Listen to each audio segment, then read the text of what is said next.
नमस्कार दोस्तों, OCN network में आपका स्वागत है। मैं हूँ ओमकार चौधरी। आदि अचिंत्य जी का स्वागत कर लेते हैं। आदि जी, बहुत स्वागत है। नमस्कार। नमस्कार सर। आदि जी, ये आसिम मुनीर के मन में क्या है? क्या करके या करा के मानेगा?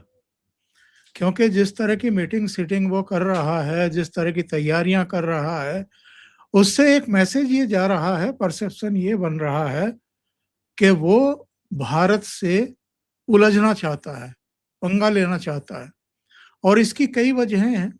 पीओजेके में जो हाल करके रखा है, बलूचिस्तान में जो घटनाएँ घट रही हैं, पख्तूनख्वा में तो खैर लंबे समय से चल रहा है, वहाँ अफ़गानिस्तान से ये लोग निपट रहे हैं। लेकिन क्या लोगों का ध्यान डाइवर्ट करने के लिए जो पुरानी टैक्टिस है पाकिस्तान की, ये उसी रास्ते पर फिर से बढ़ रहा है? और अगर बढ़ रहा है, तो कितना बड़ा रिस्क उठाने की दिशा में बढ़ रहा है ये? सर कहीं न कहीं पे तो उसको कुछ न कुछ तो करना पड़ेगा। तो देखिए वो अब रिस्क बैलेंस करके देखना पड़ेगा कि कहाँ पर उसको रिवॉर्ड मिलता है। क्योंकि सर सबसे बड़ी चीज़ क्या है कि जिस सिचुएशन में ये लोग फँसे हुए हैं, पाकिस्तान में ऐसी सिचुएशन पहले देखी नहीं है कि आपके 4 में से 5 सूबों के अंदर आग लगी हुई है। बलूचिस्तान के अंदर तो वो इंडिपेंडेंस और ये सब चीज़ें बोलते हैं, भई 85% हमारे पास जगह है, भाग जाओ यहाँ से। हमारा बलूचिस्तान अभी खाली करो। उनकी गैस वहाँ से बंद कर रहे हैं। वो मतलब वो तो एकदम अलग ही गेम चल रही है वहाँ पर। पीओजेके में क्या है सर, देखिए 2-3 चीज़ें आपको मैं बताऊँ, वहाँ पर एक एक ट्राइब है। मैं 1 सेकंड आपको नाम बताता हूँ ये ट्राइब का, मेरे दिमाग से निकल गया। एक ट्राइब है जिसको सुदान ट्राइब बोलते हैं सर। ठीक है सर, सुदान ट्राइब है, वो आती है पीओजेके पंजाब के बॉर्डर के तरफ से। पाकिस्तान में सबसे ज़्यादा जर्नैल उसी ट्राइब ने दिए हैं। तो ये हरामी तो बहुत होते हैं, बट तो सबसे ज़्यादा जर्नैल तो उसी टाइप से आए हैं। और जो रिक्रूटमेंट होती है पाकिस्तानी इसकी, ये पीओजेके और पंजाब के बॉर्डर की तरफ में काफ़ी ज़्यादा होती है सर। तो जिस जगहों के अंदर आज अगर आप रावलाकोट, मुज़फ़्फ़राबाद और मीरपुर को एक मैप में लगाएँगे, तो आपको दिखेगा मीरपुर पड़ता है जम्मू के सामने। ठीक है जी? उसके बाद आपका रावलाकोट आता है, फिर मुज़फ़्फ़राबाद सबसे ऊपर आता है। तो एक लाइन बनती है ऐसे करके, इट्स एक एक ना कर्व के अंदर लाइन बनती है, जो हमारा जो पीओजेके है, उसका पाकिस्तान के साथ जो आईबी है, उसके ऊपर ये पड़ते हैं शहर। और ये 3 शहर जो एक ऐसे हैं, जहाँ से अंदर आप सड़कें लेके जाते हो, वो बड़े इम्पोर्टेंट से शहर हैं, तो इन्होंने काफ़ी वहाँ पर आर्मी के लोग बसा रखे हैं उधर पे। उधर पे प्रो आर्मी का काफ़ी वो रखते हैं, अपना थोड़ा नज़रिया रखते हैं कि भई प्रो पाकिस्तान नज़रिया वहाँ पर रहे। वहाँ पर थोड़ी फैसिलिटीज़ भी लोगों को दी है और ये सब चीज़ें करी हैं। उसके बाद भी अगर ये हो रहा है, तो आपको समझ में आना चाहिए क्या हो रहा है। दूसरा सर, इधर पे इन लोगों ने फौजियों को ज़मीन-वमीन भी दे रखी है, जो ये प्लॉट-प्लूट होते हैं, जो अफ़सर नहीं बनते, जो छोटे रैंक के होते हैं, उनको प्लॉट-प्लूट जो देना होता है, वो उधर पे दे देते हैं वो, कि उधर जाओ आप, उधर पे घर-वर बनाओ अपना। क्योंकि इनको क्या है कि एक बार ये हमारा फौजी अफ़सर है, तो वो मतलब वो अगर आपका उसने सर्विस-वर्विस कर ली अपनी, उसके बाद वो वहाँ पर जाके रहेगा तो फ़ौज फ़ौज के साथ ही कनेक्टेड रहेगा। तो एक कहीं न कहीं वो फ़ौजी वो चीज़ डालता रहेगा सोसाइटी के अंदर। ये एक बहुत बड़ी एक टैक्टिक्स है पाकिस्तान की। ये सारा कुछ उल्टा पड़ रहा है सर, क्योंकि जो ये फ़ौजियों को उन्होंने वहाँ पर बिठाया था, वो भी रो रहे हैं साथ में। तो ये तो है नहीं कि भैया वो जो है जितने फ़ौजी हैं इनके वो साथ में खड़े हैं पाकिस्तानी आर्मी के, वो भी नहीं है। वो भी प्रोटेस्ट में ही है। तो ये बड़ा विचित्र सा सीन है, इन्होंने कभी सोचा नहीं था कि कभी ऐसी सिचुएशन में आके खड़े होंगे जहाँ पर जिन लोगों को हमने अपनी सेफ्टी के लिए वहाँ रखा था, अब वही हमारे पे चढ़ेंगे तो ये गड़बड़ हो जाती है। जी। दूसरी चीज़ सर क्या है कि ये जो अब इसको कहीं न कहीं तो कुछ ना कुछ तो करना होगा। क्योंकि देखिए होता क्या है कि ये लोग जाते थे पहले अफ़गानिस्तान में ज़रा 3-4 जगह पे बॉम्ब-वॉम्ब फेंक दिए। F-16 उड़ाए, अपने 3-4 जगह में बॉम्ब-वॉम्ब फेंके और वापस आ गए। तो उससे क्या होता था, थोड़ा-सा गुस्सा-वुस्सा ठंडा हो जाता था। अब पिछली बारी इन्होंने ट्राई करके देखा भी, जब ये इनके अटैक हुआ था बलूचिस्तान में, और जहाँ पर इनके पुलिस वाले 9-10 पुलिस वाले एक जगह पे, 17 पुलिस वाले एक जगह में, जो बोलते हैं 42-48 लोग इनके 2-3 दिन में गए थे, तो उसका बदला लेने के लिए इन्होंने अटैक करा वहाँ पर अफ़गानिस्तान में। लेकिन वो जो पाकिस्तान के अंदर जो रिएक्शन आता है कि भैया वो देखो जी हमारी फ़ौज ने ठोक दिया, हमने ये कर दिया, वो कर दिया, वो आया नहीं इस बारी। तो ये भी देख रहे हैं यार ये क्या हुआ? इस बारी तो रिएक्शन भी नहीं आया, कम आया रिएक्शन। तो कहीं न कहीं उनके भी दिमाग में कुछ न कुछ अभी चल रहा है कि यार कहीं पे डाइवर्शन हमको करनी पड़ेगी, क्योंकि यू नो ऐसी जगह ना हो जाए कि हम आपस में ठुक जाएँ बिना लड़े। अब इसमें क्या होगा सर, वो कहीं न कहीं बैलेंसिंग करेंगे कि यार कौन-सी चीज़ करके हमको क्या इसका रिएक्शन मिलेगा। अगर भारत में पहलगाम या पुलवामा जैसी कोई हमला होता है तो फिर ऑब्वियसली ज़बरदस्त रिएक्शन आएगा उसका। अब वो ये देखेंगे कि किस स्थिति पे जाके कुछ अगर छोटा-सा होता है, कुछ ऐसा होता है भारत के अंदर जहाँ पर हम कुछ कर सकें, कुछ दिखा सकें, तो वो फिर इतना रिएक्शन ना आए। इनका वो जगह है कि कहाँ पर देखो रिएक्शन ना आए पूरा। क्योंकि ये चीज़ इनको बाकी देश भी बोल रहे हो बेवकूफों, अभी इंडिया से कोई बेवकूफ़ी मत करना तुम। बिकॉज़ तुम्हारे जो जवान-शवान हैं, जो तुम्हारे जहाज-वहाज हैं, वो हमको चाहिए मिडल ईस्ट के अंदर। यहाँ पर साली और आग लगी हुई है। तो ये भी इनको बोला जा रहा होगा मिडल ईस्ट से कि यार ना करो अभी, don't do anything right now. उनको पता है आप डेस्परेट हो, थोड़ा बात-बूत करो, पैसे-पूसे खिलाओ, खत्म करो उसको।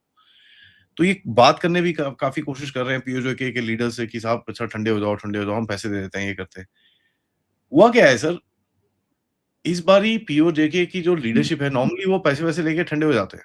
ठीक है? वो थोड़ा-सा इधर-उधर 1-2 डिस्काउंट ये माँगते हैं एंड थोड़ा-सा डिस्काउंट-विस्काउंट माँगा, उसके बाद ये माँगा, वो माँगा, थोड़े से पैसे जेब में चले गए, तो फिर उसके बाद अच्छा जी हम अभी हमारी मुज़ाकरत हुई है, हम ये पता नहीं क्या-क्या करके उर्दू में एक हाँ। आधा स्टेटमेंट देके फिर बैठ जाते थे। इस बारी क्या हुआ है सर, लोग मरे हैं, बच्चियों का रेप हुआ है, लोग मरे हैं, बच्चों के ऊपर इम्पैक्ट हुआ है, खाना-पीने का वहाँ पर चीज़ें कम हो रही हैं। अब क्या हुआ है वो ज़मीन पे पहुँच गया है सर। देखिए, एक चीज़ को बोलते हैं ना कि रबर बैंड को इतना मत खींचो कि जब वो टूटे तो दोनों हाथ में ही आपके लगे। तो इन्होंने वो खींच-खींच के इतना खींच दिया है कि अब इनको पता है वो टूटा नहीं है। बट वो इस जगह पे है कि भई अगर इधर से छोड़ूँगा तो इधर लगेगा, इधर से छोड़ूँगा तो इधर लगेगा और ऐसे पकड़ के रखूँगा तो टूट जाएगा। तो अभी इसको धीरे-धीरे करके ये प्रेशर वापस करने की कोशिश कर रहे हैं।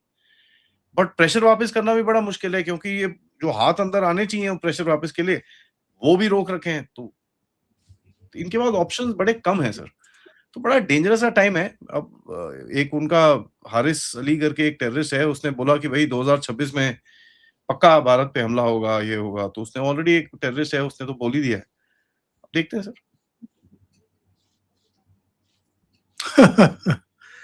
क्या ये भारत से उलझने की स्थिति में है?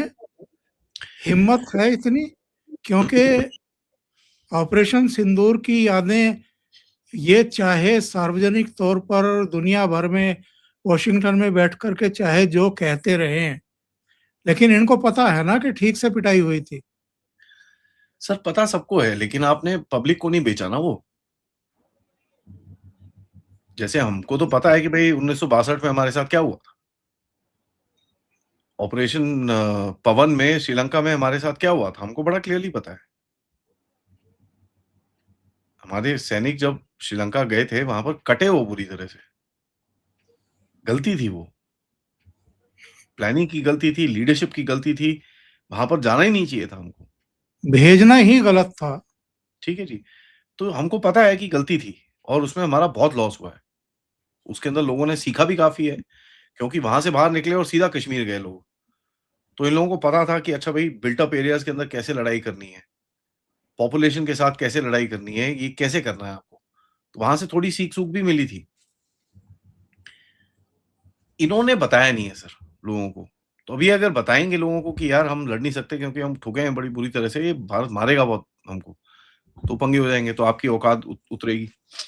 तो तभी मैं बोल रहा हूँ ये कोई सेफ स्पॉट ढूँढ रहे हैं, जहाँ पर कुछ हो भी जाए, कुछ ना भी हो, कहीं एक बीच का बंदर कहीं पे कुछ मिल जाए इनको।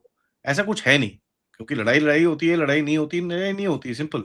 उसके बीच में कुछ नहीं होता। या तो तुम पीओजे पे फायरिंग शुरू कर दो, कि भैया अच्छा चलो ठीक है हमने पीओजे के ऊपर फायरिंग शुरू कर दी और ओह जी देखो भारत हम पे हमला कर रहा है, तो ये वो कर कुरा के।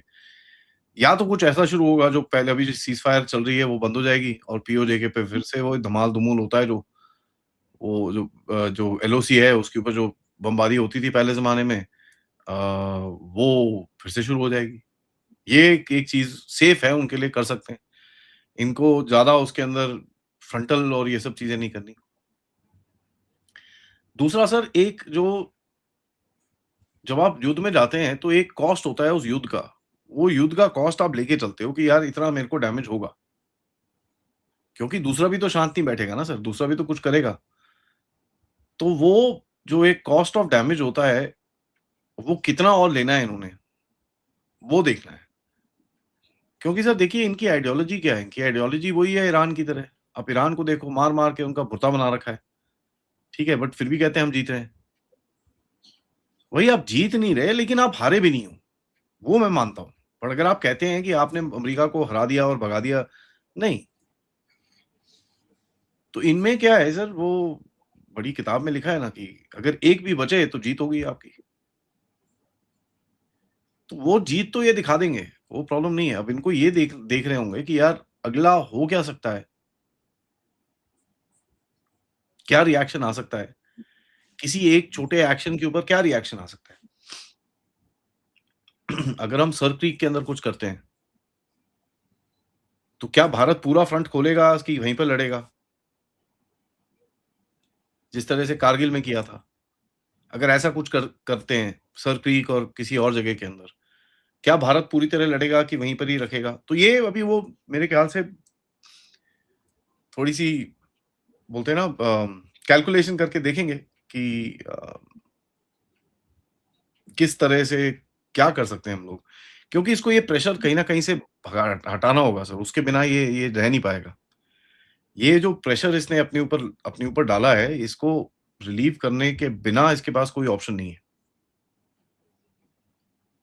आदि जी, बलूचिस्तान में तो ये जो दुष्प्रचार करते रहते हैं कि भारत ये सब करा रहा है, बलूचिस्तान में तो बताते हैं कि अमेरिका करा रहा है ताकि चीन को वहां से दफा किया जा सके।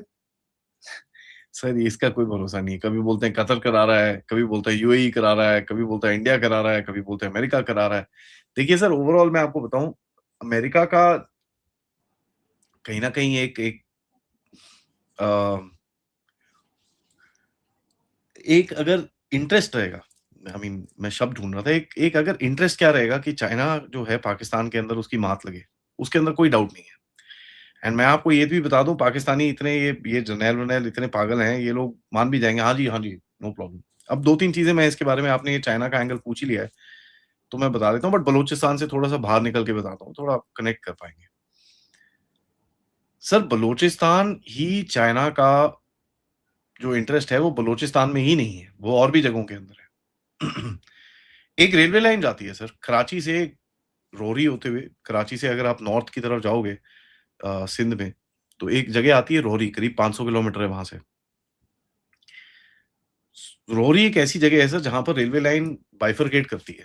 तो एक जाती है नॉर्थ लाहौर, इस्लामाबाद की तरफ, मुल्तान, लाहौर, सरगोधा इस तरफ जाती है वो। एक लाइन जाती है वेस्ट की तरफ, वो जाती है क्वेटा। एक लाइन साउथ जाती है जो कराची जाती है, और एक लाइन जाती है पेशावर की तरफ। ये इनका बहुत बड़ा जंक्शन पॉइंट है रोहरी। कुछ महीने पहले एक खबर आई थी कि चाइनीज़ ने बोला था ये रोहरी से कराची को डबल लाइन और ये सब चीज़ें करना था। उन्होंने बोला साहब हम नहीं कर सकते यार, हमारे पास अभी पैसे-पूसे हैं नहीं, हम बाद में देखेंगे इसको। तो पाकिस्तानी भागते हुए गए, इन्होंने अमेरिकन्स को बोला कि साहब आपको ज़रा ये सब चाहिए ना, वो आपको वो मिनरल-विनरल चाहिए, हमको ज़रा 1 आधा बिलियन दे दो, हम ये रोहरी की ना ये लाइन बना देते हैं। चाइनीज़ नहीं माँग रहे, आप हमको दे दो, हम लाइन बना देंगे, उसके बाद आपको मिनरल-शिनरल जो भी चाहिए, तो क्वेटा से लाइन आएगी रोहरी के ऊपर, रोहरी की लाइन आएगी नीचे कराची तक, कराची से आप जो भी चाहिए हमसे ले जाना। जाते-जाते बस 20 पैसे 100 में से हमको दे देना, बस कुछ नहीं है। तो इनका ये एक एक धंधा था।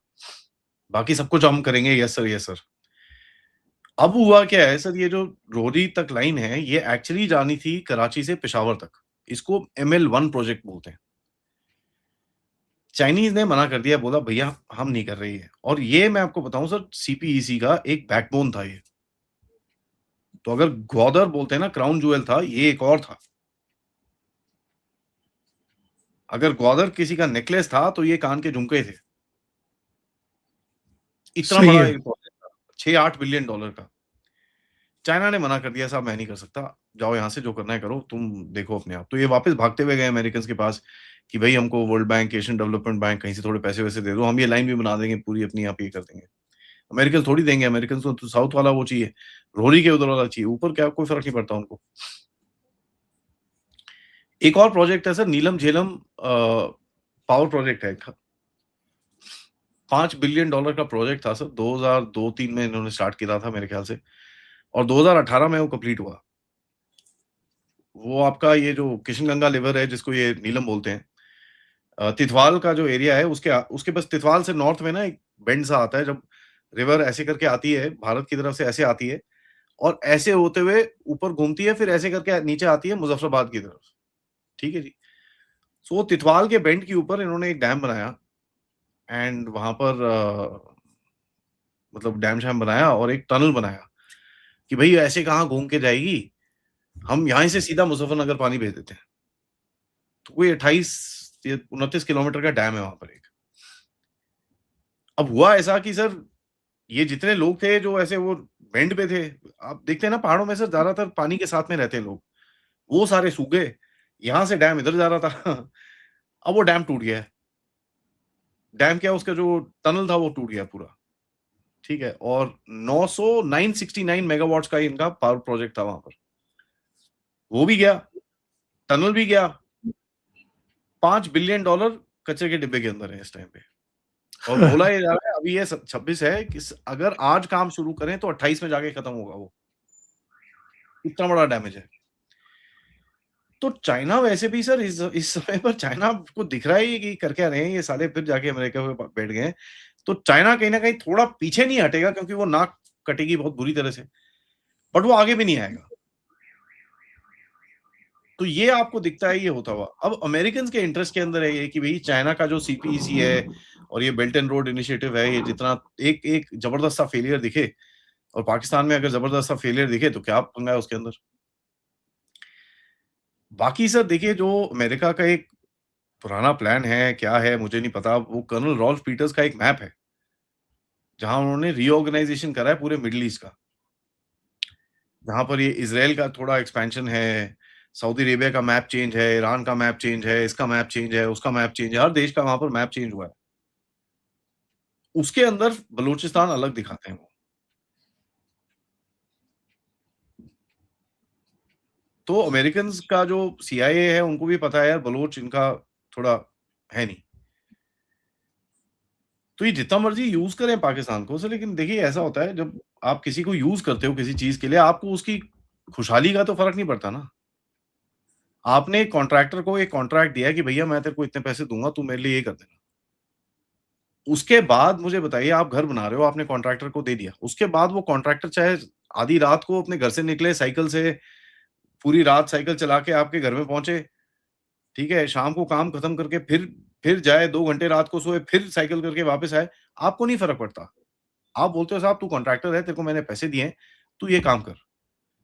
तो अमेरिकन्स को नहीं फ़र्क पड़ता, इसमें पाकिस्तान का क्या होता है? अब पाकिस्तान में जो एंटी अमेरिकनिज़्म है सर, वो बहुत ज़्यादा है। स्पेशली ओसामा बिन लादेन के रेड के बाद बहुत ही ज़्यादा है। तो एक वो अमेरिका का तो आ ही जाता है ना सर। वो देखो अमेरिका वाले करा रहे हैं, ये कर रहे हैं, वो कर रहे हैं। तो एक तरफ दोस्ती करते हैं जाके अमेरिका के साथ, एक तरफ ये भी काम करते हैं ये। तो इनका कोई वो नहीं है सर। अभी 2 हफ्ते पहले वो इनका जो नजम सेठी क्या है, वो कह रहा था भाई कतर देता है बलोचों को पैसे, कतर देता है। तो क्या बोलें सर इनका? ये तो कुछ भी बोलते हैं। वापस अगर पीओजेके में जाएँ, तो जो कुछ वहाँ चल रहा है, रावलकोट वाला मार्च उन्होंने स्थगित किया। पता नहीं किन परिस्थितियों में किया है, लेकिन कुछ सूचनाएँ आ रही थी कि जैश, लश्कर उनकी मदद ले रही है पाकिस्तानी सेना, कि इनकी रैलियों में कुछ धमाके-समाके करवाए जाएँ। देखिए सर, ये तो करेंगे ये लोग, क्योंकि अब पाकिस्तानी आर्मी मारेगी तो खबर बनती है ना। बट अगर एक सिविलियन कपड़ों में कोई बंदा मारता है, ठीक है? वो क्या नाम है, पठानी सूट या कुछ पहना हुआ उसने, कुर्ता पजामा, सलवार कमीज जो भी पहनते हैं ये लोग, उसमें कोई बंदा-वंदा मारता है तो फिर वो देखो ये आपस में लड़ रहे हैं, ठीक है जी? उसके बाद एक जैश वाले बंदे को उठा के या लश्कर वाले बंदे को उठाएँगे, देखो जी, ये देखो इंडिया का एजेंट है ये वो कर-कुरा के। अभी एक्चुअली एक बंदा पकड़ा गया इनका पाकिस्तानियों का ये कोई लश्कर-वश्कर ही था, जो जाके प्रोटेस्ट वालों के घरों में घुसने की कोशिश कर रहा था, वहाँ पर हिंदुस्तानी पैसे रखने वाला था, जो फेक करेंसी है कुछ जो भी है। बेसिकली गांधी के नोट लगा के आने वाला था, तो अभी वो रेड लगाते तो इनके गांधी के नोट निकलते तो बोलते देखो जी इंडिया करा रहा है ये वो। तो वो इनका प्लान था। देखिए सर इनके पास ऑप्शंस नहीं है। इनके पास ऑप्शंस नहीं है और कहीं न कहीं देखिए एक टाइम होता है जब जो फौजी होता है ना सर वो उतना ही कर सकता है। उसके आगे फिर वो अगर आप उसको करने को बोलो तो फिर वो फिर फौज के उसमें आएगा वो। अब रोकने को ये प्रोटेस्ट 2 दिन में रोक सकते हैं। अगर फौजी लगाएँ वहाँ पर और जो फौज करती है वो करे तो 2 दिन में ठंडा हो जाएगा। मैं यही चीज़ मणिपुर के बारे में भी बोलता हूँ। आप फौज को खुला हाथ दे दो कि बेटा जो करना है कर, ये ठंडा कर दे यहाँ पर। अब 2 दिन में ठंडा कर देंगे वो। बट बंदे मरेंगे खूब सारे फिर। ठीक है? तो ये चीज़ पाकिस्तान भी को भी पता है और वो भी डरते हैं कि यार साला इससे ज़्यादा हो गया तो और पंगे हो जाएँगे हमारे को। हमको यहाँ पर बंदे यहाँ से भी रिक्रूट करने हैं, हमको इंडिया के अगेंस्ट में लड़ना है, ये सब करना है। तो ये अब ये जो आईसिस वाले हैं, ये लश्कर वाले हैं, ये जैश वाले हैं, ये तो आईएसआई के बंदे हैं सर। तो इनसे ही काम कराएँगे गंदे-वंदे जाके। मारो भई तुम जाके 2-4 बंदे मार दो अंदर। उसके बाद जाके तुम एक काम करो, एक धमाका कर दो, एक ये कर दो, एक वो कर दो। तो खौफ बनाएँगे, खौफ से क्या होगा सर लोग जो घूमने-फिरने आते हैं, थोड़ा-सा इधर-उधर करने आते हैं, वो अंदर चले जाएँगे वापस बोलेंगे नहीं यार जान क्यों गँवानी भैंस की आँख। बाकी देखेंगे बाद में अभी तो ये तो साले जान लेने पे आ गए हैं। तो वो भी एक एक एंगल रहता है। तो कहीं न कहीं खौफ फैलाने का काम ये करने की ज़रूर कोशिश करेंगे। एक इनके निर्वासित नेता हैं अल्ताफ हुसैन, हुँ। उनका बयान आया है और गंभीर सवाल खड़े किए हैं शहबाज शरीफ और आसिम मुनीर पर। उन्होंने कहा कश्मीर में लोग विरोध में सड़कों पर उतरे हुए हैं। बलूचिस्तान में लोग शवों के साथ धरना दे रहे हैं। खैबर पख्तूनख्वा के हालात सबके सामने हैं। भारत ने परमाणु पनडुब्बियां तैनात कर दी हैं। तो पाकिस्तान इस समय गंभीर संकटों और समस्याओं से जूझ रहा है। ये जो भारत की पनडुब्बियां हैं, इनकी नाले किस तरफ हैं आदिल जी? आप किस एरिया की बात कर रहे हैं सर? बड़ा स्पेसिफिक थोड़ा जो किस अल्ताफ हुसैन कह रहे हैं कि 12 पनडुब्बियां परमाणु पनडुब्बियां तैनात कर दी भारत ने। सर अब ये नहीं मैं किस एरिया क्यों पूछ पूछ रहा हूँ मैं आपसे क्योंकि पाकिस्तान अपने आप को पाकिस्तान नहीं मानता सर। पाकिस्तान अपने आप को पाकिस्तान चाइना मानता है जब वो भारत से बात करता है, भारत के बारे में बात करता है। तो तभी मैं पूछ रहा हूँ किस एरिया की है? ठीक है जी, तो आप जभी भी पाकिस्तान का रेफरेंस देंगे और पाकिस्तान का इंडिया के साथ करेंगे तो अपने अपने साथ ना चाइना को खड़ा कर देते हैं। बोलते हैं, "ओ नहीं, नहीं देखो चाइना कर रहा है ये।" बिकॉज़ उनको पता है अकेला तो मारे जाएँगे ये। देखिए सर क्या अब ये जो न्यूक्लियर पनडुब्बियाँ, सबमरीन्स होती हैं, इनका काम क्या होता है सर? इनका काम होता है साइलेंटली पानी के अंदर रहना अ, प्रैक्टिस करते रहते हैं अपने सेकंड स्ट्राइक कैपेबिलिटी की और देखते रहते हैं यहाँ पर सर्वेलेंस करने का बहुत इनके पास इक्विपमेंट होती है। तो हाँ सर, पाकिस्तान के पास एक आधी खड़ी होगी वो बोलना बड़ा मुश्किल है कहाँ पर क्योंकि सबमरीन का पूरा काम ही होता है कि पानी के अंदर रहे वो, बाहर ना निकले और न्यूक्लियर सबमरीन है ये। तो न्यूक्लियर सबमरीन में तो सर आप महीनों तक अब देखिए सबमरीन के अंदर आप क्या आप जानते हैं ओंकार जी जो सबसे वीक चीज़ होती है सबमरीन में क्या होती है सर? सबसे वीक चीज़ जो होती है वो इंसान होता है सर। क्योंकि 12-14 दिन के बाद आपको बाहर निकलना ही पड़ता है, आपको सूरज देखना पड़ता है जाके। नहीं तो बंदों की दिमाग खराब हो जाना शुरू हो जाता है। 28 दिन से ज़्यादा लोग रहते नहीं हैं सबमरीन के अंदर वहाँ पर और ये बड़ा मतलब ट्रेनिंग-वेनिंग करने के बाद लोग 28 दिन जाते हैं अंदर। सर एक ही ट्यूब में रहना दिमाग घूम जाता है। तो इनकी जो डिप्लॉयमेंट होती है सर वो सीक्रेट होती है। कहाँ बाहर निकलते हैं, कहाँ क्या करते हैं वो सब सीक्रेट होता है। लेकिन एक चीज़ बड़ी फ़नी है। मैं तभी पूछ रहा था रीज़न क्योंकि पाकिस्तान को आज रियलाइज़ हुआ कि यार ये साले 12 बॉम्ब लेके घूम रहे हैं। सर ये तो आए हुए हमने रिपोर्ट करा, हमने इसके ऊपर शो करे मतलब महीना हो गया सर ये तो। तो ये किस जगह पे बैठे रहते हैं? मेरे को समझ में नहीं आ रहा है, कौन-सी दुनिया में रहते हैं ये लोग? 1 महीने के बाद याद आया और बाय द वे इनके ऑफिशियल थिंक टैंक्स की तरफ से भी जो रिपोर्ट्स आ रही हैं कि नहीं, नहीं, नहीं, ये देखो इंडिया क्या कर रहा है, ये तो बैलेंस खराब हो जाएगा, ये हो जाएगा, वो हो जाएगा। ये सर देखिए इनको इनको वही लगता है ना कि भई पुराने ज़माने वाली बैटल है, अब 65-71 में जो चीज़ें हुई थी, तो वही अब दोबारा होंगी। इंडिया के पास कुछ बना-बुना है नहीं। इन्होंने तो देखो रफ़ाल हमने उड़ा दिए इनके। तो अब वही है सर, ये कहीं न कहीं ये ऐसे ही है, अब कहाँ जाओगे? क्या करोगे? अब अल्ताफ हुसैन का बोलने का मतलब पता है क्या है सर? देखिए अल्ताफ हुसैन जैसे जो लोग हैं ना सर, ये पाकिस्तान के अंदर आपको आटे चने दाल के भाव में मिलेंगे। जिनकी जेब में पैसा डालो, जो मर्ज़ी बोलेगा उसके बाद। आज वो ये बोल रहा है, जी देखो 12 पनडुब्बियाँ घूम रही हैं, 12 बम घूम रहे हैं, पता नहीं क्या-क्या बोलेगा वो। कल को कुछ और बोलेगा वो, उसको वो नहीं है सो मैं इनके कमेंटेटर्स की बात तो सीरियसली लेता नहीं सर। बट एक चीज़ पाकिस्तान को कहीं न कहीं आई थिंक समझ में आ रही है कि जो कन्वेंशनल कैपेसिटी थी पाकिस्तान की, डिटरेंस बना के रखने की भारत के ऊपर, इसका मतलब क्या कि सर भारत हमला नहीं करेगा। क्योंकि पाकिस्तान की जो फ़ौज है और पाकिस्तान की जो वायुसेना है, जो नौसेना है, वो काफ़ी स्ट्रॉन्ग है और भारत को एक मुँहतोड़ जवाब दे सकती है। वो जो एक डिटरेंस का गैप था कि भई भारत अगर 100 मारेगा तो ये 10-15 मारेंगे, लेकिन भारत को 10-15 से ही दर्द होगा। अब भारत 100 नहीं सिर्फ भारत 1000 मारेगा और ये 10-15 पे नहीं है, ये क चलिए 20-25 पे आ गए हैं। तो जो गैप है वो इतना बड़ा हो गया है, तो हर चीज़ इनको एक चीज़ दिखती है कि भई अगर आप सबमरीन डाल दो, ये रोते हैं, आप जहाज मँगा लो, ये रोते हैं। तो इनको हर चीज़ अभी एक बर्डन दिखता है, क्योंकि इनके पास कोई ऑप्शन नहीं है। दूसरा, एक जो पावर बैलेंस होता है सर, पाकिस्तान की जो इन्फिल्ट्रेशन भारत के अंदर थी उसके और उसको इस्तेमाल करके उसने एक पावर बैलेंस क्रिएट करा हुआ था क्योंकि आपके पास जो मिलिट्री की सामान था वो ज़्यादा था। बट आपके अंदर इतने छेद थे पाकिस्तानी एलिमेंट्स की वजह से तो आप कुछ डिसाइसिव कर नहीं पाते थे। आज वो टूट रहा है। इनको 12 पनडुब्बियों से फ़र्क नहीं पड़ता सर, 12 बम से फ़र्क नहीं पड़ता। इनको ये पता चलता है कि भई जो हमारा नेटवर्क था वो खत्म हो गया है। हम लोग वो यूज़ नहीं कर पा रहे जिस तरह से हमको करना है।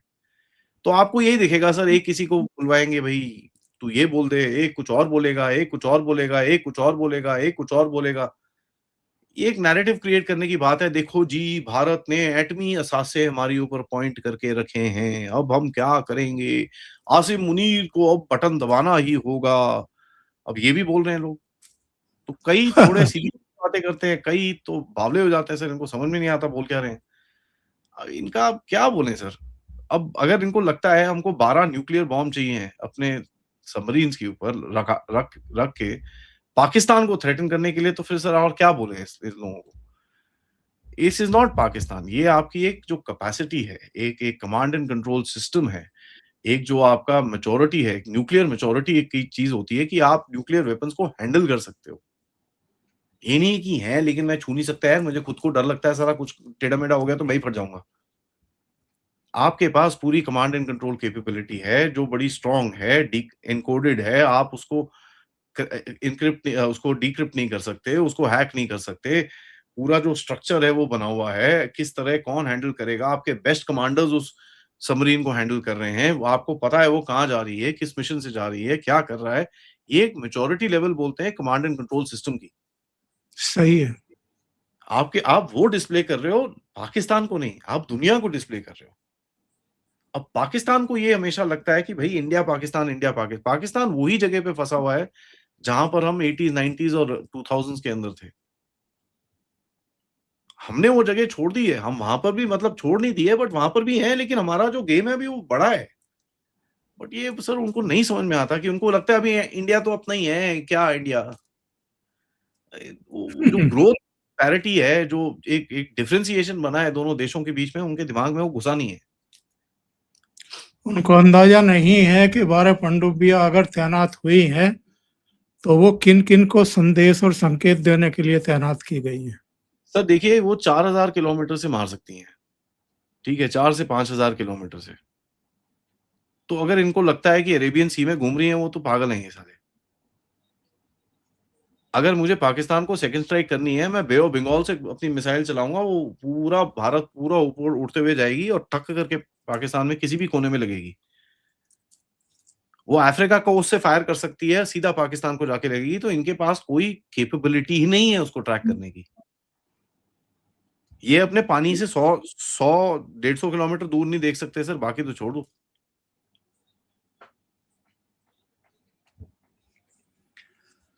आदि जी, बहुत बहुत धन्यवाद जुड़ने के लिए, इतना समय निकालने के लिए, बहुत महत्वपूर्ण इश्यूज पर चर्चा करने के लिए।